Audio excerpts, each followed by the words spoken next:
Joining us this Sunday evening, I'm Sarah Horbacewicz, and we all want to wish the dads out there a happy Father's Day. And I hope you're not spending it behind the grill because whew, is it hot outside. We're actually dealing with the hottest weekend of the year so far. So we're going to bring in meteorologist Simone Thomas. Simone, the big question is, when can we see some relief?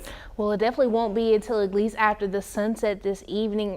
Right now, we're still seeing a feels like temperature of 100 degrees here in the capital city. Now, the actual temperature is 96, but again, when you factor in the dew points and how moist the air is, it feels like 100, feels like 102 in Searcy and Pine Bluff. Stuttgart feeling like 103 right now. The bottom line, like Sarah said, it has been a hot weekend across central Arkansas. So I'm hoping the dads are enjoying their day somewhere cool, maybe with a refreshing drink under some air. As we continue through the evening, you see those feels like in the upper 90s, at least through sunset. After sunsets after 8 o'clock, we'll see more of the lower 90s by 9. Won't be until after midnight we start to feel like we're in more of the lower 80s, which is still actually pretty warm. Now tomorrow we are going to see the chance for some showers and thunderstorms. As you see, temperatures going to be a little bit cooler thanks to that chance for rain. So I'll talk to you more about how long the rain can stick around, how long the cooler temperatures are sticking around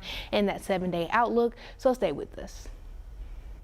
Tonight, Pine Bluff police are searching for answers surrounding an overnight shooting that killed a man. As the investigation continues, THV 11's Rebecca Brown brings us the latest details from Pine Bluff. One man is dead and 3 others are injured after a shooting took place here at Searson Landing in Pine Bluff. According to police, 20-year-old Corey Berrien died at Jefferson Regional Medical Center after being treated for gunshot wounds. Pine Bluff police say officers got the call of a shooting just after midnight Sunday here on the west side of the parking lot at Searson Landing. Upon arrival, police learned 3 other victims had arrived at Jefferson Regional Medical Center with non-life-threatening injuries. However, Berrien sustained serious injuries. He was pronounced dead shortly after arriving at the emergency room. Lifelong Pine Bluff resident Andrea Washington tells me it hurts to keep seeing her city take 1 step forward and 2 steps back. You can have a great day, but it'll be a better day when, I can get up in the morning and look at the paper or read the news and no one has gotten shot or, no one's been burglarized or anything. Now, there is a weekend juvenile curfew in Pine Bluff starting at midnight. And while it's unclear how old the 3 other victims were, police got the call just after that curfew. In Pine Bluff, Rebecca Brown, THV 11 News. All right, thank you, Rebecca. Police say there is no suspect yet and the investigation is still in its early stages, but we will keep you up to date as soon as we learn more. Last night in a Detroit suburb, 8 people were hurt, 2 critically, when a gunman opened fire at a splash pad. Wendy Gillette reports on the latest as an 8-year-old boy is in critical condition. There was panic and terror in Rochester Hills, Michigan, just after 5 p.m. Saturday when a man fired as many as 28 times at a splash pad where families were trying to keep cool. There were multiple victims wounded on scene. Our deputies began providing emergency first aid, including tourniquets. Sheriff Michael Bouchard said 3 of the victims were from the same family, 2 of them children. He says the shooting appears to be random. Sheriff's deputies descended on a nearby neighborhood after getting a description of a vehicle and tracing it to an address.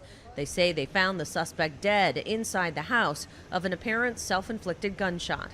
The reason that quick containment is critically important, in my opinion, and why potentially more lives were saved is we don't know what the next chapter was going to be. The suspect was described as a 42-year-old man with mental health challenges. His motive is unclear.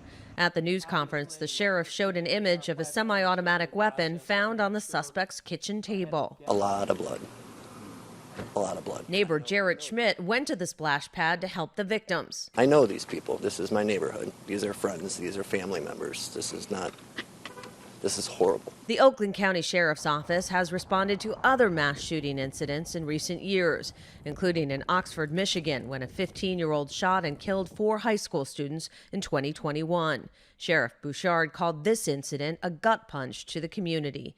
Wendy Gillette, CBS News.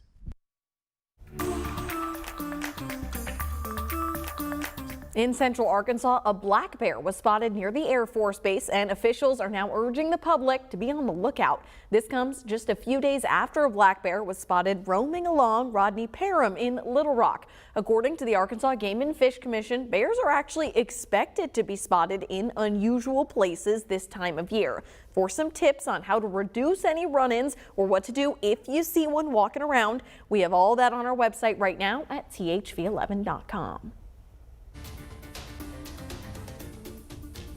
In a consumer alert tonight, we have some bad news for anyone who insists on cooking with olive oil. The main regions that produce that golden liquid are now under threat.